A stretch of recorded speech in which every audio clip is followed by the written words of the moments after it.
Good morning, students. This is your lecture number 12 for 11th class. Okay, for 11th class. And please mention date. This is 28th of April. Okay. So in our previous lecture, we have discussed about different types of eukaryotic cell, plant cell, animal cell. एक comparative हमने किया था. ठीक है. Today we will begin with the protoplasm. Protoplasm तो बहुत कुछ पढ़ा है आपने इसके बारे में, इसके डिस्कवरी के बारे में हमने कुछ थोड़ा बहुत पढ़ा हुआ है. ठीक है ना. कॉयटी नाम के साइंटिस्ट थे जिन्होंने सबसे पहले प्रोटोप्लाज्म को देखा था. ठीक है, ऑब्जर्व किया था. आगे बात समझ लो. ठीक है ना. तो अगर हम बात करें कॉयटी की, तो कॉयटी ने इसको जस्ट ऑब्जर्व किया था. ठीक है. इसके बाद डुजार्डिन ने फर्स्ट फ्लूइड के नाम से इसको माना और सरकोड नाम दिया. ठीक है ना. नाम क्या दिया था उन्होंने? सरकोड नाम दिया था. अल्टीमेटली उसके बाद जो है डुजार्डिन के बाद जेई परकिंजी ने द टर्म प्रोटोप्लाज्म जो है प्रपोज की. समझ में आया? ठीक है. अल्टीमेटली उसके बाद जूलियस हक्सले नाम के साइंटिस्ट थे जिन्होंने इसे फिजिकल बेसिस ऑफ लाइफ कहा था. ठीक है, आ गया. ठीक है ना. तो फिजिकल बेसिस ऑफ लाइफ क्यों कहा? क्योंकि it is the only living material, ठीक है, that is basically responsible for the living nature और the living behaviour of the cell. समझ में आया? ठीक है. तो हमने ये सारी बातें पढ़ ली थी. अब हेंस्टीन थे एक साइंटिस्ट जिन्होंने एक टर्म प्रोटोप्लाज्म यूज ना करके टर्म यूज की थी प्रोटोप्लास्ट. बच्चे बहुत ज्यादा कंफ्यूज होते हैं प्रोटोप्लास्ट और प्रोटोप्लाज्म को लेकर. देखो बेटा, अगर किसी फंजाई की सेल को, किसी बैक्टीरियल सेल को, किसी प्लांट सेल की, ठीक है, अगर हम क्या करें, उसकी सेल वॉल को एंजाइम्स से डिग्रेड कर दें. ठीक है ना. मान लो ये आपका प्लांट सेल है और प्लांट सेल में ये सेल वॉल है और सेल वॉल के को हमने क्या कर दिया है? डिग्रेड कर दिया है. आगे बात समझ में. तो सेल विदाउट सेल वॉल, ठीक है, एंजाइमेटिक एक्शन से हमने डिग्रेड किया. तो अब ये क्या कहलाएगा? इसका इनर कंटेंट जितना भी है वो क्या कहलाएगा? प्रोटोप्लास्ट कहलाएगा. क्लियर? ठीक है. बट अगर हम बात करें प्रोटोप्लाज्म, ठीक है ना, तो प्रोटोप्लाज्म अलग चीज है. प्रोटोप्लाज्म को हम डिस्कस करेंगे. आज हम पूरा टॉपिक प्रोटोप्लाज्म ही पढ़ेंगे. क्लियर? ठीक है. सो प्रोटोप्लाज्म की जहां तक बात है, देखो डिस्कवरी नो डाउट हम कर चुके हैं. ठीक है ना. बट देखो प्रोटोप्लाज्मिक थ्योरी की जहां तक बात की जाती है, तो प्रोटोप्लाज्मिक थ्योरी जो है बेसिकली मैथ्स स्कूल्स में दी थी. ठीक है. और प्रोटोप्लाज्म को क्या बताया गया? Protoplasm is polybasic in nature. Polybasic का मतलब क्या होता है? देखो, पॉली मीन्स मैनी, ठीक है ना, और बेसिक का मतलब क्या है? बेसिक नहीं, पॉलीफेजिक. पॉलीफेजिक अलग अलग क्या है? इसमें फेज है. ठीक है. कैसे अलग अलग फेजेस है अभी आगे हम पढ़ेंगे. तो इसे क्या नाम दिया? Polyphasic colloidal system. Colloidal system क्या मतलब है इस चीज का? देखो अच्छे से समझना इसको. ठीक है ना. पॉलीफेजिक का मतलब क्या है? देखो हम बात कर रहे हैं प्रोटोप्लाज्म की. ये हमने सेल मेम्ब्रेन ली. ठीक है. और सेल मेम्ब्रेन के अंदर देखो हम क्या करते हैं, इसका जो कोलाइडल बिहेवियर है वो वेरी करता है. ठीक है ना. अगर हम बात करें कहाँ पे? सेल मेम्ब्रेन के नजदीक, at the periphery of the cell membrane, तो it is somewhat semi solid in behaviour. ठीक है ना. कोलाइडल बिहेवियर कैसा है इसका? सेमी सॉलिड, थोड़ा सा गाढ़ा है. यहाँ कहाँ पे? इसके पेरिफेरी पे, इस तरीके से. ठीक है ना. तो प्रोटोप्लाज्म जो है that is somewhat semi solid at the periphery of the cell. ठीक है. पेरिफेरी पे, पेरिफेरल सिस्टम पे क्या है? ये बहुत ज्यादा सेमी सॉलिड टाइप में है, थोड़ा सा डेंस है. आया समझ में? ठीक है ना. और इसीलिए ये जो बाहर की तरफ आप लोग देख रहे हैं, ये जो डेंस आप देख रहे हैं, इसको हम क्या बोलते हैं? इसको बोला जाएगा एक्टोप्लाज्म. क्या बोलोगे? एक्टोप्लाज्म. ठीक है. और दूसरा नाम क्या दिया गया है इसको? एक्टोप्लाज्म के साथ साथ दूसरा इसको या तो क्या बोलोगे? एक्टोप्लाज्म, या फिर क्या कहा जाएगा इसको? साइटोजन. साइटोजन, साइटोजन, क्लियर, ठीक है। तो अगर हम बात करें किसकी, आउटर पर ये आउटर प्रोटोप्लाज्म या पेरिफेरल प्रोटोप्लाज्म की, somewhat colloidal in nature, but जैसे जैसे हम सेल के इंटीरियर पार्ट में मूव करेंगे वैसे वैसे हमें क्या दिखाई देगा, it is somewhat liquid in nature, ठीक है ना। तो ये जो अंदर की तरफ है, सेंटर की तरफ है, उसको हम क्या बोलते हैं, वो थोड़ा सा क्या है, लिक्विड कंटेंट है, ठीक है ना। और इसको हम क्या कहेंगे, एंडोप्लाज्म कहेंगे, ठीक है ना। क्या कहोगे, एंडोप्लाज्म, एंडोप्लाज्म, ठीक है, समझ में आया। या तो क्या कहोगे, एंडोप्लाज्म कहोगे, या इसी का दूसरा नाम क्या होता है, साइटोसोल। हालांकि हम साइटोसोल को थोड़ा सा अलग से डिस्कस करेंगे, वो अलग थोड़ा सा वेरिएशन है इस थोड़ी सी उसके अंदर डेफिनेशन में, बट फिलहाल के लिए ये मान लो कि जो प्रोटोप्लाज्म है, ठीक है, जो पेरिफ्री पे है, थोड़ा सा डेंस है, ठीक है, इसीलिए उसको हमने क्या नाम दे दिया है, साइटोसोल नाम दे दिया है। और जो अंदर की तरफ है, इनर मोस्ट है, उसको हमने क्या नाम दिया, साइटोसोल नाम दिया, ठीक है। ये जो बिहेवियर है, देखो पॉलीफेजिक हुआ कि नहीं, अलग अलग फेज हो गए इसके, ठीक है, इसीलिए इसको क्या कहा गया, क्या कहा गया, पॉलीफेजिक, क्लियर, ठीक है। अब इसके अंदर क्या है, देखो अगर हम बात करें प्रोटोप्लाज्म, ठीक है, तो इसको जब हम केमिकल कंपोजिशन देखते हैं, केमिकली इसको देखते हैं, केमिकल कंपोजिशन अगर इसकी चेक की जाए, ठीक है ना, तो केमिकल कंपोजिशन में बेसिकली इसके अंदर क्या मिलेगा, हमें वाटर मिलेगा, ठीक है ना। बेसिकली हमें क्या मिलेगा इसके अंदर, वाटर प्लस प्रोटीन मिलेगा। मेन कंपोनेंट ही क्या होता है इसका, वाटर होता है। इसके साथ साथ आपको मिलेंगे कुछ लिपिड्स, ठीक है, इसके साथ साथ आपको मिलेंगे कार्बोहाइड्रेट्स,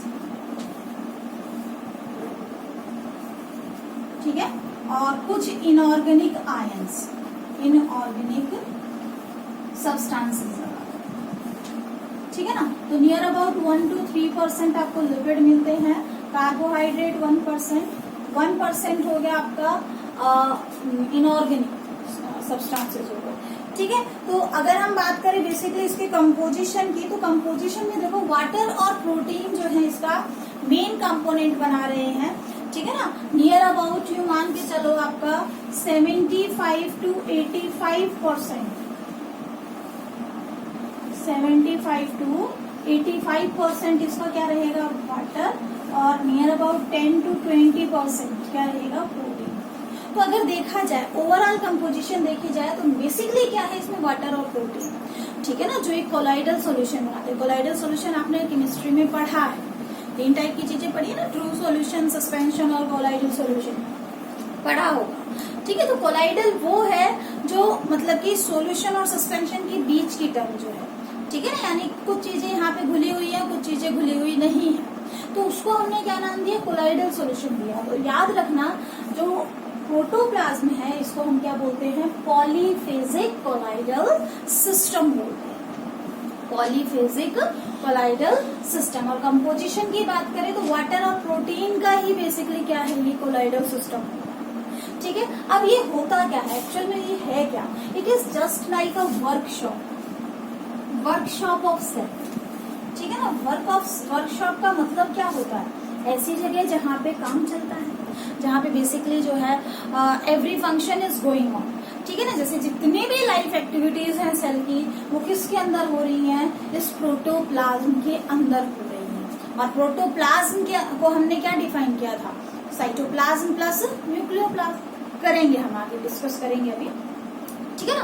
तो देखो अगर हम बात करें प्रोटोप्लाज्म की, तो प्रोटोप्लाज्म में बेसिकली हमने क्या पढ़ा, हमने पढ़ा कि जो है प्रोटोप्लाज्म बेसिकली कोलाइडल सॉल्यूशन होता है, पॉलीफेजिक होता है, और इसमें बेसिक कंपोजिशन क्या होती है, वाटर और प्रोटीन की होती है। पहली बात जो आपने याद करनी है, ठीक है। दूसरी चीज देखो, एक और टर्म यूज करते हैं, ड्यूटोप्लाज्म, ड्यूटोप्लाज्म, हालांकि इसको मैं आगे आज ही डिस्कस करूंगी। ड्यूटोप्लाज्म, प्रोटोप्लाज्म से कुछ नॉन लिविंग सब्सटेंसेस बनते हैं, कुछ रिजर्व मटेरियल बनते हैं। देखो हमने इंक्लूजन बॉडीज पढ़ी थी ना, इंकल्शन बॉडीज पढ़ी थी, ठीक है। तो इनकल्शन बॉडीज ना बोल के हम क्या बोले, सिर्फ जो नॉन लिविंग सब्सटेंसेज हैं जो प्रोटोप्लाज्म के अंदर बने हैं और रिजर्व फूड की फॉर्म में है या रिजर्व स्टोर मटेरियल की फॉर्म में है, ठीक है ना, उनको हमने क्या नाम दिया, ब्यूटोप्लाज्म। समझ में आया? These are non living content present in the cytoplasm. जैसे कि एल्कलॉइड्स हो गए, ठीक है, जैसे कि एल्कलॉइड्स के अलावा अगर हम बात करें तो आपके इंक्लूजन्स, जितने भी सेल इंकल्शंस हो गए, एल्कलॉइड्स हो गए, ठीक है। इसके अलावा जो है सेल के अगर अंदर देखा जाए तो जितने भी रिजर्व फूड आपके आ गए, ठीक है, ग्लाइकोजन ग्रेन्यूल्स हो गए और ये सारे, ठीक है, ऑल आर ब्यूटोप्लाज्म। तो देखो हमने दो टर्म पढ़ी, प्रोटोप्लाज्म और ब्यूटोप्लाज्म। अभी इसको हम आगे डिस्कस करेंगे। यहाँ तक आई थिंक सभी बच्चों को अच्छे से समझ में आ गया होगा, ठीक है ना। अब देखो बेटा, जब बात करते हैं प्रोटोप्लाज्म की तो इसकी अलग अलग थ्योरीज दी गई, ठीक है ना। और थ्योरीज में बेसिकली कोलाइडल थ्योरी जो है वो सबसे पहले आई थी, ठीक है, जिसको विल्सन और फिशर ने दिया था हार्डी के साथ मिलकर, ठीक है। इसके बाद आई रेटिकुलर थ्योरी, जिसमें बताया गया कि जो प्रोटोप्लाज्म है वो रेटिकुलर फाइबर्स की फॉर्म में अवेलेबल है। रेटिकुलर फाइबर्स आप जानते हो इस तरीके से एक मैश लाइक स्ट्रक्चर बनाया हुआ है, ठीक है ना, ऐसे करके फाइबर्स का। तो उसको मतलब माना गया कि प्रोटोप्लाज्म क्या है, रेटिकुलर फाइबर्स की फॉर्म में है, ठीक है। तो इस तरीके से क्या आया, रेटिकुलर फाइबर थ्योरी आई, ठीक है, जिसको हेंस्टीन ने दिया था। नेक्स्ट फिर इसके बाद जो है फाइबर थ्योरी के बाद जो है ये बेसिकली इसके बाद जो थ्योरी आई थी that was your fibrillar theory के बाद दी गई थी आपकी एल्वियोलर थ्योरी, ठीक है, ठीक है ना, एल्वियोलर थ्योरी दी गई थी। फिर अल्टीमेटली क्या आया हमारे पास, क्रिस्टलो कोलाइडल थ्योरी, ठीक है। आज जो हम थ्योरी मानते हैं that is crystallo colloidal theory, crystallo colloidal theory, ठीक है, जिसके अकॉर्डिंग हमारा जो प्रोटोप्लाज्म होता है समवॉट क्रिस्टलॉइड स्ट्रक्चर होता है, प्लस इसके अंदर जो है कोलाइडल इसका बिहेवियर होता है। और ये थ्योरी किसने प्रपोज किया है, it is proposed by Kolliker, ठीक है, this theory is was proposed by Kolliker, ठीक है। तो ये कुछ डाटा है जो आपको याद करने हैं, ठीक है, आपके कॉम्पिटिटिव पॉइंट ऑफ व्यू से, ठीक है ना। बाकी आपको कहीं दिए हुए बहुत ही रेयर मिलेंगे ये डाटा, ठीक है। फिर भी एटलीस्ट ये वाला आपको याद रखना है, बाकी याद रखो तो मर्जी है, नहीं रखो तो आपकी मर्जी है, बट ये आपको एटलीस्ट याद रखना है। अल्टीमेटली देखो केमिकल कंपोजिशन हम इसकी कर चुके हैं, बट एक बार क्वेश्चन आया कि एलिमेंटल रिस्पेक्ट में प्रोटोप्लाज्म में सबसे मोस्ट अबंडेंट एलिमेंट कौन सा है, ठीक है, एम्स के अंदर आया था क्वेश्चन। तो बेटा इसका आंसर आपने क्या देना है, ऑक्सीजन। देखो अगर हम बात करें एलिमेंटल कंपोजिशन की, ठीक है ना, elemental composition of protoplasm, elemental composition of protoplasm, तो देखो एलिमेंटल कंपोजिशन में क्या होता है, सबसे ज्यादा अमाउंट में क्या मिलती है आपको, ऑक्सीजन, 62%। आया समझ में? सबसे ज्यादा अमाउंट में क्या मिलेगी आपको, ऑक्सीजन मिलेगी, एंड दैट इज योर 62%, ठीक है। इसके बाद कार्बन है, हाइड्रोजन है, नाइट्रोजन है, कैल्शियम है, ठीक है ना। तो इस तरीके से हमारे पास क्या है, कुछ केमिकल्स हैं। जैसे अगर हम बात करें कार्बन की, ठीक है, कार्बन इज 20%, हाइड्रोजन इज 10%, ठीक है। और जहां तक बात है नाइट्रोजन की, कैल्शियम की, ठीक है ना, और एक और कंपोनेंट होता है यहाँ पे बेसिकली फॉस्फोरस की, तो ये बहुत ही कम अमाउंट में अवेलेबल होते हैं। 3% हो गया, ये 2.5% हो गया, फॉस्फोरस 1.5% हो गया, ठीक है। तो आपने देखो ये डाटा याद नहीं करना है, ठीक है, कहीं इसको रटने बैठ जाओ, डाटा नहीं देखना है, हमें सिर्फ इस टेबल में ये देखना है कि सबसे ज्यादा अमाउंट में कौन सा है।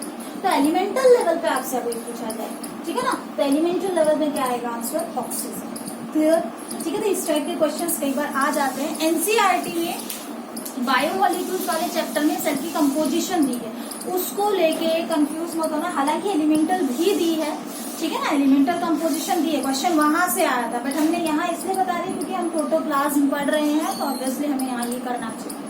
क्लियर? तो देखो, अगर हम बात करें एलिमेंटल लेवल की, तो आंसर क्या आएगा? मोस्ट अबंडेंट कौन सा है? ऑक्सीजन होता है। ठीक है, तो इस तरीके से हमें जो है प्रोटोप्लाज्म के बारे में पढ़ना है। नेक्स्ट इज योर, जब हम केमिकल कंपोजिशन पढ़ लेते हैं तो देखो एक टर्म आती है, आपने पढ़ा है किसके बारे में? आपने पढ़ा है साइटोप्लाज्मिक मूवमेंट्स, पढ़े हैं ना? ठीक है, हमने प्रोकैरियोट्स में क्या देखा? हमने देखा कि जो प्रोकैरियोटिक ऑर्गेनिजम्स होते हैं वहां पे क्या अवेलेबल नहीं होता? स्ट्रीमिंग मूवमेंट अवेलेबल नहीं होता, वहां पे साइक्लोसिस नहीं होता। ठीक है ना? अब ये होता क्या है? प्रोटोप्लाज्मिक मूवमेंट, यहां से भी कई बार क्वेश्चन आ जाता है, प्रोटोप्लाज्मिक मूवमेंट। ठीक है, तो इसका बेसिक रीजन क्या है? प्रेजेंस ऑफ माइक्रोट्यूब्यूल्स, ठीक है, इन यूकैरियोट्स। देखो हमने पढ़ा कि प्रोटोप्लाज्मिक मूवमेंट जो होते हैं that are absent in case of prokaryotes. क्यों? क्योंकि वहां पे माइक्रोट्यूब्यूल्स एब्सेंट होते हैं। अब होता क्या है, जैसे मान लो ये हमारा प्रोटोप्लाज्म है, ठीक है, अब आगे हम पढ़ेंगे कि प्रोटोप्लाज्म के भी कई कंटेंट होते हैं। ठीक है, सेल ऑर्गेनल्स होते हैं इसके अंदर यूटोप्लाज्म होता है, इसके अंदर जो है हाइपोप्लाज्म होता है, बहुत सारी चीजें होती हैं। ठीक है ना? तो देखो यहाँ पे ये माइक्रोट्यूब्यूल है जो इस तरीके से, ये क्या करते हैं? प्रोटीन के ट्यूब्यूल्स हैं, ठीक है ना, ट्यूब्यूलिन प्रोटीन के मॉलिक्यूल्स हैं, और ये क्या करते हैं? अपनी लंबाई बढ़ाते रहते हैं, छोटी करते रहते हैं और मूव करते हैं एक जगह से दूसरी जगह। ठीक है, मान लो अब ये वाली चीज मूव करेगी ऐसे ऐसे यहाँ से, और ये वाला पोर्शन यहाँ मूव कर रहा है, ये वाला पोर्शन यहाँ मूव कर रहा है, तो ऑब्वियसली इसके आसपास के एनवायरनमेंट में जो लिक्विड कंटेंट है वो मूव करेगा कि नहीं, है ना? ऐसे माइक्रोट्यूब्यूल जब यहाँ से यहाँ जाएगा या यहाँ से यहाँ जाएगा तो मूव करेगा कि नहीं? ठीक है, that particular movement of cytoplasm, ठीक है, उसको क्या कहा? प्रोटोप्लाज्म, उसको क्या कहते हैं हम? प्रोटोप्लाज्मिक मूवमेंट, या फिर इसी का दूसरा नाम क्या है? It is streaming movement. क्या बोलोगे? Streaming movement of protoplasm, streaming movement of protoplasm. और इसी का तीसरा नाम क्या है? साइक्लोसिस। क्लियर? ठीक है, तो हमने देखा कि जो प्रोटोप्लाज्म है बेसिकली यहाँ पे क्या होता है? इस टाइप के स्ट्रीमिंग मूवमेंट होते हैं। ठीक है, और स्ट्रीमिंग मूवमेंट क्यों होते हैं? Due to presence of microtubules in eukaryotes. अब ये भी जो है बेसिकली दो टाइप का होता है, स्ट्रीमिंग मूवमेंट भी क्या होते हैं? दो टाइप के होते हैं। अगर इनके टाइप्स को हम डिस्कस करें तो बेसिकली कितने टाइप के होते हैं? दो टाइप के। एक तो होता है रोटेशनल, ठीक है, और एक जो है सर्कुलेशन की फॉर्म में अगर चलते हैं, ठीक है ना, तो सर्कुलेशनल बोल दो या रोटेशनल, ये सर्कुलेशन में होंगे, ठीक है, और अगर रोटेशनल है तो रोटेशनल है। देखो रोटेशनल में क्या होता है? जब साइटोप्लाज्म किसके अलाउंग मूव कर रहा है? ऐसे करके सेल वॉल के अलाउंग मूव कर रहा है, ऐसे करके अराउंड द सेल वॉल, ठीक है ना, तो उसको क्या बोला जाता है? Rotational movement. क्या बोलोगे? Rotational streaming movement. और जब ये क्या कर रहा है? किसी पर्टिकुलर डायरेक्शन में मूव नहीं कर रहा है, जैसे किसी सेंट्रियोल उसके आपके वैक्यूल्स के चारों तरफ मूव कर रहा है, ठीक है, व्हेनेवर इट इज सर्कुलेटिंग, ठीक है, विदाउट एनी पर्टिकुलर डायरेक्शन, ठीक है, किसी पर्टिकुलर डायरेक्शन में मूव नहीं कर रहा है, किसी ऑर्गेनल के चारों तरफ मूव कर रहा है, या फिर यूं कहो कि एक ऑर्गेनल से दूसरे ऑर्गेनल में जा रहा है, तो उस टाइप का जो मूवमेंट है, समझ में आ रहा होगा, उस टाइप का जो मूवमेंट है उसे क्या कहते हैं हम? सर्कुलेशन। तो ये तो क्या है? ये एंटी क्लॉकवाइज भी हो सकता है, एंटी क्लॉकवाइज, ठीक है, और ये क्लॉकवाइज भी हो सकता है, ठीक है ना, क्योंकि ये अलोंग जो है सेल वॉल है। लेकिन अगर हम बात करें सर्कुलेशन की, तो ये कैसा है? विदाउट एनी डायरेक्शन है, तो इसकी कोई डायरेक्शन फिक्स नहीं होती है। जनरली हम देखते हैं कि ये प्लांट सेल की अगर बात की जाए तो बेसिकली जो वैक्यूल होता है, वैक्यूल के चारों तरफ, ठीक है, या सेल ऑर्गेनल से एक सेल ऑर्गेनल से दूसरे सेल ऑर्गेनल से, इस तरीके का मूवमेंट हम क्या कह रहे हैं? Circular streaming movement, clear. तो देखो अगर हम बात करें इसके स्पेसिफिक एग्जांपल मैंने मेंशन कर दिए हैं, एक बार पढ़कर देख लेना, कुछ नहीं समझ में आता है तो पूछ लेना, ठीक है ना। अब देखो बेटा कुछ इंपॉर्टेंट बात पढ़ते हैं हम प्रोटोप्लाज्म को लेकर, ठीक है। तो हमने क्या देखा, हमने देखा कि प्रोटोप्लाज्म वो लिविंग सब्सटेंस होता है जहाँ पे जितनी भी मेटाबॉलिक एक्टिविटीज हैं सेल की वो सारी की सारी परफॉर्म हो रही है, ठीक है, समझ में आया। दूसरा देखो ये क्या शो कर रहा है, ये न्यूट्रिशन की रिक्वायरमेंट रखता है, क्यों, क्योंकि यहाँ पे ये लिविंग है और लिविंग है तो ऑब्वियसली यहाँ पे क्या होना है, एनर्जी की रिक्वायरमेंट होती है, ठीक है। तो it show demand of nutrition for the demand of fulfilling the demand of energy, clear, ठीक है। और मैंने वैसे भी आपको बताया था कि एंट्रोपी चेंज होता रहता है, ठीक है ना, उसको मेंटेन करने के लिए लगातार क्या है, एनर्जी की रिक्वायरमेंट होती है, ठीक है। इसके साथ साथ देखो यहाँ पे ग्रोथ भी हमें दिखाई देगी, ठीक है, समझ में आया। इसको यहाँ पे हमें क्या दिखाई देगी, ग्रोथ भी दिखाई देगी, प्लस इरिटेबिलिटी। इरिटेबिलिटी क्या मतलब होता है इरिटेबिलिटी का, देखो वर्ड कहाँ से आए, इरिटेट होना। इरिटेट होने का मतलब क्या होता है, किसी ने आपको जो है कुछ कहा और आप इरिटेट हो गए, ठीक है। इरिटेट यानी कि आपने उसके लिए सेंसिटिविटी शो, क्लियर। तो देखो इरिटेबिलिटी का मतलब सेंसिटिविटी शो करना। तो देखो प्रोटोप्लाज्म जो है वो ऐसा लिविंग सब्सटेंस है जो न्यूट्रिशन भी शो करता है, मेटाबॉलिज्म भी शो करता है, ग्रोथ भी शो करता है, ठीक है, और इसके साथ साथ इरिटेबिलिटी भी शो करता है, क्लियर, ठीक है, समझ में आ गया। तो ये कुछ पर्टिकुलर प्रॉपर्टीज हैं प्रोटोप्लाज्म, ठीक है। इसके साथ साथ देखो अगर हम बात करें कंडक्शन ऑफ इलेक्ट्रिसिटी की, तो इलेक्ट्रिसिटी भी यहाँ से कंडक्ट होती है, ठीक है। अब आपने सभी ने पढ़ा है क्या कि जो प्रोटोप्लाज्म है, ठीक है, इसमें से अगर हम न्यूक्लियोप्लाज्म को हटा दें, ठीक है, तो ये क्या बन जाएगा, साइटोप्लाज्म बन जाएगा। क्या बन जाना है, साइटोप्लाज्म बन जाना है। और देखो साइटोप्लाज्म में से अगर हमने सेल ऑर्गेनल्स हटा लिए, ठीक है ना, देखो चीज को समझने की कोशिश करना। अगर हम बात करें कंप्लीट प्रोटोप्लाज्म तो वहां क्या आता है, वहां पे मतलब न्यूक्लियोप्लाज्म प्लस साइटोप्लाज्म हमने किया था प्रोटोप्लाज्म, तो प्रोटोप्लाज्म में से हमने न्यूक्लियोप्लाज्म माइनस कर दिया। मान लो ये आपका जो है प्रोटोप्लाज्म है, ठीक है, और ये यहाँ पे साइटोप्लाज्म था, यहाँ पे न्यूक्लियोप्लाज्म था, तो हमने क्या किया, इस न्यूक्लियोप्लाज्म को हटा दो ओवरऑल में से, तो क्या बच गया, साइटोप्लाज्म। अब साइटोप्लाज्म में भी कई चीजें होती है, ठीक है ना, साइटोप्लाज्म में भी कई चीजें होती है, हम आगे डिस्कस करेंगे। बेसिकली अगर साइटोप्लाज्म में से आपने सेल ऑर्गेनल्स को हटा दिया, ठीक है ना, तो उसको क्या बोलेंगे, हाइलोप्लाज्म। हाइलोप्लाज्म क्वेश्चन कई बार आता है, इसको समझने की कोशिश करना, ठीक है ना। तो अब सेल ऑर्गेनल्स है क्या, देखो मान लो ये आपका घर है और घर में आपने क्या बनाए हुए हैं, अलग अलग रूम्स बनाए हुए हैं, अलग अलग फंक्शंस के लिए या अलग अलग काम के लिए, ठीक है। बेडरूम अलग मिलेगा, किचन अलग मिलेगा, वॉशरूम अलग मिलेगा, ड्राइंग रूम अलग मिलेगा, इस तरीके से, ठीक है। बट घर में क्या होता है, हमारी जो वॉल होती है, सेपरेशन वॉल होती है, वो मर्ज की हुई होती है, मतलब एक रूम के दूसरे रूम के साथ मिली हुई होती है। बट सेल में ऐसा नहीं है, सेल में अलग अलग कंपार्टमेंट्स बने हुए हैं जिनकी अपनी अलग अलग मेम्ब्रेन है, ऐसे करते हैं, अलग अलग मेम्ब्रेन है, ठीक है। और इसीलिए ये कंपार्टमेंट अलग काम कर रहा होगा, ये अलग, तो ये अलग अलग जो कंपार्टमेंट्स हैं, ये कंपार्टमेंट्स क्या हैं, ये सेल ऑर्गेनल्स होते हैं, ठीक है। तो हमने क्या किया, पूरे के पूरे, जैसे हमने प्रोटोप्लाज्म में तो सभी कुछ काउंट किया था, तो हमने इन सभी को हटा दिया और सिर्फ हम किसकी बात कर रहे हैं, किसकी बात कर रहे हो, सेल ऑर्गेनल्स अगर इसमें से हटा दे, अब जो लिक्विड कंटेंट बचा उसको हम क्या नाम देंगे, हाइलोप्लाज्म नाम देंगे, क्लियर, ठीक है। तो जहां तक बात है प्रोटोप्लाज्म की, प्रोटोप्लाज्म आई थिंक आपको इतना समझ में आ गया होगा। पीएच की अगर बात है, ठीक है, तो पीएच कितना होता है, 6.8, किसका, प्रोटोप्लाज्म, ठीक है ना। लेकिन अगर आपसे कोई पूछ ले कि हाइलोप्लाज्म का, सॉरी साइटोप्लाज्म का पीएच कितना होता है, तो 6.8 प्लस माइनस 0.2।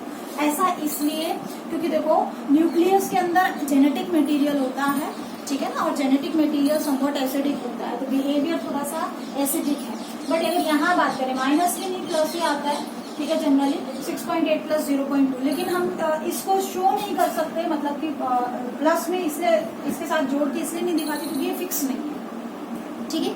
तो हमने क्या देखा, हमने देखा कि पर्टिकुलर प्रोटोप्लाज्म के अंदर क्या है, प्रोटोप्लाज्म में क्या है। अब देखो इसको हम थोड़ा सा इकट्ठा करते हैं, जो हमने अभी पढ़ा है, ठीक है ना, इसको एक साथ समअप करते हैं। हमने पढ़ा कि प्रोटोप्लाज्म में, प्रोटोप्लाज्म में, ठीक है, दो चीजें हैं, है कि नहीं। एक तो हो गया आपका साइटोप्लाज्म और एक हो गया आपका न्यूक्लियोप्लाज्म। क्लियर, क्लियर है यहाँ तक, ठीक है। अब देखो साइटोप्लाज्म में भी क्या होता है, दो चीजें होती हैं। मान लो ये हमने बनाया सेल, सेल में न्यूक्लियस, ठीक है। अब हमने क्या ऐड करना है, देखो ये क्वेश्चन, ये चीजें माइन्यूट सी चीजें हैं, ध्यान से, ठीक है। न्यूक्लियोप्लाज्म तो ये अंदर का लिक्विड और ये मेम्ब्रेन सब कुछ यहाँ तक हो गया, अंदर वाला पार्ट। ये हो गया साइटोप्लाज्म। अब साइटोप्लाज्म में देखो ऐसा नहीं है कि अगली सेल मेम्ब्रेन नहीं आएगी, सेल मेम्ब्रेन भी आएगी, ठीक है। तो यहाँ पे इसकी दो कंटेंट, सेल मेम्ब्रेन, ठीक है, प्लस में क्या आएगा यहाँ पे, मीजोप्लाज्म। अब मीजोप्लाज्म क्या होता है, मीजोप्लाज्म होता है cytoplasm without cell membrane. Clear, ठीक है। ये टर्म्स हमेशा ध्यान में रखना, देखो छोटी छोटी चीजें आपके एग्जाम्स में पूछ ली जाती है, ठीक है ना। तो सेल मेम्ब्रेन को अगर हमने हटा दिया और सिर्फ लिक्विड कंटेंट देखा, लेकिन न्यूक्लियोप्लाज्म से बाहर देखा, उसको हमने क्या नाम दिया, मीजोप्लाज्म। और अब मीजोप्लाज्म के हमने क्या बना दिए, तीन कंटेंट बना दिए, ठीक है। एक तो हमने लिखा हाइलोप्लाज्म, हाइलोप्लाज्म हमने बताया था जो लिक्विड कंटेंट होता है, जनरली इसको साइटोसॉल बोला जाता है, ठीक है। इसके अलावा फिर हम बात करें सेल ऑर्गेनल्स हो गए, ठीक है। और इसके अलावा लास्ट में हमारा क्या बच गया, आपकी जो है जितने भी रिजर्व फूड होते हैं, ठीक है ना, तो इसको हमने नाम दिया था ड्यूटोप्लाज्म, जो नॉन लिविंग है। तो देखो ये चीज आपके माइंड में बिल्कुल क्लियर होनी चाहिए। प्रोटोप्लाज्म में साइटोप्लाज्म प्लस न्यूक्लियोप्लाज्म, ठीक है। अब साइटोप्लाज्म में सेल मेम्ब्रेन भी आ गई और मीजोप्लाज्म भी आ गया। मीजोप्लाज्म फिर दो टाइप का होता है, एक्टोप्लाज्म, एंडोप्लाज्म, वो हम कर चुके हैं, ठीक है। बट मीजोप्लाज्म के अंदर के कंटेंट की बात की जाए तो हाइलोप्लाज्म, हाइलोप्लाज्म यानी लिक्विड लिविंग कंटेंट, ठीक है, कंटेंट।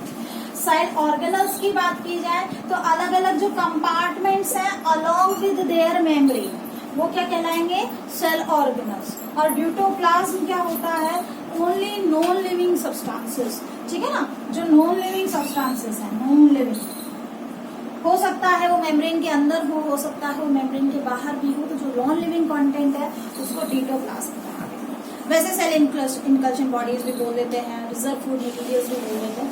यहाँ तक आई थिंक सबका क्लियर होगा, ठीक है ना। अब देखो बेसिकली अगर हम बात करें सेल ऑर्गेनल्स, ठीक है ना, देखो आप जो बता रही हूँ ये एक यू मान के चलो कि जस्ट समअप है और एक यहाँ से क्वेश्चन आ जाता है।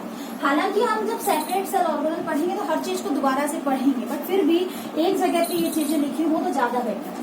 देखो सेल ऑर्गेनल्स हमने क्या बताया, different compartments either bounded by membrane और not bounded by membrane, but they are specialised to perform specific function. क्या कहा मैंने कहा कि पर्टिकुलर सेल के अंदर क्या होता है, कुछ अलग अलग पार्ट है, ठीक है। वैसे आप 9th में पढ़ चुके हैं, गोल्जी बॉडीज, हमने डायग्राम बनाए थे ना, गोल्जी बॉडीज है, माइटोकॉन्ड्रिया है, प्लास्टिड्स हैं, ठीक है ना, इस तरीके से राइबोसोम्स हैं, लाइसोसोम्स हैं, ठीक है, माइक्रोट्यूब्यूल्स हैं, माइक्रोफिलामेंट्स हैं, सेंट्रियोल है, वैक्यूल, बहुत वैक्यूल यहाँ पे नहीं आएगा, वैक्यूल को हम कंसिडर करते हैं कहाँ पे, उसकी मेम्ब्रेन तो क्या है, टोमोप्लास्ट होती है और अंदर उसके नॉन लिविंग कंटेंट होता है, ठीक है ना, सेल सेप जिसको कहते हैं, उसको हम अलग से डिस्कस करेंगे। तो देखो सेल ऑर्गेनल की जहां तक बात है तो कुछ सेल ऑर्गेनल ऐसे हैं जहां पे डीएनए होगा, विद डीएनए, ठीक है, और कुछ ऐसे होते हैं जिनमें डीएनए नहीं होगा, विदाउट डीएनए। क्लियर। अब देखो विद डीएनए आपने तीन ही देखने हैं, एक तो होता है न्यूक्लियस, ठीक है, एक होता है माइटोकॉन्ड्रिया, ठीक, और तीसरा होता है क्लोरोप्लास्ट, प्लास्टिड या क्लोरोप्लास्ट कह सकते हैं। क्लियर। ठीक है। तो देखो न्यूक्लियर, अगर आपसे पूछे ऐसा सेल ऑर्गेनल बताओ जिसमें खुद का डीएनए होता है, ठीक है, तो खुद का डीएनए देखो ये तीनों सेल ऑर्गेनल हैं जिनमें अपना खुद का डीएनए है। ये तो मेनली सेल का डीएनए है, ठीक है, बेसिक डीएनए है जिसमें बेसिकली जो ऑल फंक्शंस को परफॉर्म करवा रहा है। क्लियर, ठीक है। और माइटोकॉन्ड्रिया और क्लोरोप्लास्ट में क्या होता है, देखो ये ऐसा माना जाता है कि कभी प्रोकैरियोट्स थे, सेपरेट प्रोकैरियोट्स थे जो अपना सेपरेट फंक्शन करते थे, लेकिन किसी कारण से, किसी रीजन से ये बड़े से यूकैरियोटिक सेल के अंदर आके रहने लग गए, ठीक है, इनकी कुछ जरूरत थी, फिर वहां पे इनको उस सेल से फायदा हुआ और उस सेल को इनसे फायदा हुआ, तो ये परमानेंटली उसी का हिस्सा बन के रहे। तो इनके जो बिहेवियर है, माइटोकॉन्ड्रिया है, क्लोरोप्लास्ट है, इनका जो बिहेवियर है वो प्रोकैरियोटिक सेल की तरह है। और हमने पढ़ा था कि प्रोकैरियोटिक सेल में जो डीएनए होता है वो सर्कुलर होता है, ठीक है, और यहाँ जो राइबोसोम्स होते हैं वो 70S होते हैं। तो आपसे कोई पूछ ले कि ऑर्गेनल्स के अंदर जो राइबोसोम्स है वो कौन से होते हैं, 70S, ठीक है। ऐसे ही आपको क्लोरोप्लास्ट में भी क्या मिलेगा, सर्कुलर डीएनए और 70S राइबोसोम। लेकिन जो हमारा न्यूक्लियर डीएनए है, ठीक है ना, ये कैसा होता है, ये लीनियर होता है, डबल स्ट्रैंडेड तो होगा बट लीनियर होता है। आधी बात समझ में, ये ऐसे क्वेश्चन है जो आपके बहुत सारे कॉम्पिटिटिव एग्जाम्स को कवर करेंगे। क्लियर, ठीक है। इसके अलावा देखो बेटा, सेल ऑर्गेनल्स को अगर बच गए, अब विदाउट डीएनए कौन से, इसके अलावा जितने भी बच गए रेस्ट ऑफ ऑल, ठीक है ना, आपने ड्रॉ किया था जैसे गोल्जी बॉडीज, माइटोकॉन्ड्रिया, ठीक है ना, राइबोसोम्स, लाइसोसोम्स और ये सारे। राइबोसोम्स तो मैंने यहाँ पे ऐसे ही बता दिया था, उसको मत करना, ये तो टाइप बताने के लिए आपको बताया था, ठीक है ना। यहाँ पे राइबोसोम्स यहाँ आएंगे, इसके अलावा लाइसोसोम्स हो गए, Golgi bodies, mitochondria, endoplasmic reticulum, microtubules, ठीक है ना। तो इस तरीके से बच गए जितने भी सेल ऑर्गेनल्स वो सारे विदाउट डीएनए। अब क्या है, सेल ऑर्गेनल्स का हम फिर से क्या करते हैं, एक ओवरव्यू लेते हैं on the basis of their membrane, ठीक है। हमने कहा कि सेल ऑर्गेनल्स जो है मेम्ब्रेन बाउंड सेपरेट चेम्बर्स होते हैं, ठीक है ना, जो सेपरेट फंक्शंस करते हैं। तो हमने क्या देखना है, देखो हो सकता है कि क्या है, मेम्ब्रेन एक ही हो सकता है मेम्ब्रेन दो हो, और हो सकता है कि मेम्ब्रेन हो ही ना। क्लियर, ठीक है। तो देखो कुछ तो क्या होते हैं मेम्ब्रेन, देखो ये क्वेश्चन पूछे जाते हैं, अच्छे से कर लेना, हालांकि हर एक में लिखेंगे लेकिन ये सब समअप है, आपके पूरा ओवरव्यू है आपके पूरे चैप्टर का, ठीक है। कुछ सेल ऑर्गेनल ऐसे होते हैं जो मेम्ब्रेन लेस होते हैं, ठीक है, कुछ के होते हैं जो सिंगल मेम्ब्रेन बाउंड होते हैं, सिंगल मेम्ब्रेन बाउंड, और कुछ ऐसे होते हैं जो डबल मेम्ब्रेन बाउंड, ठीक है। अब आप सभी ने पता, आप सभी को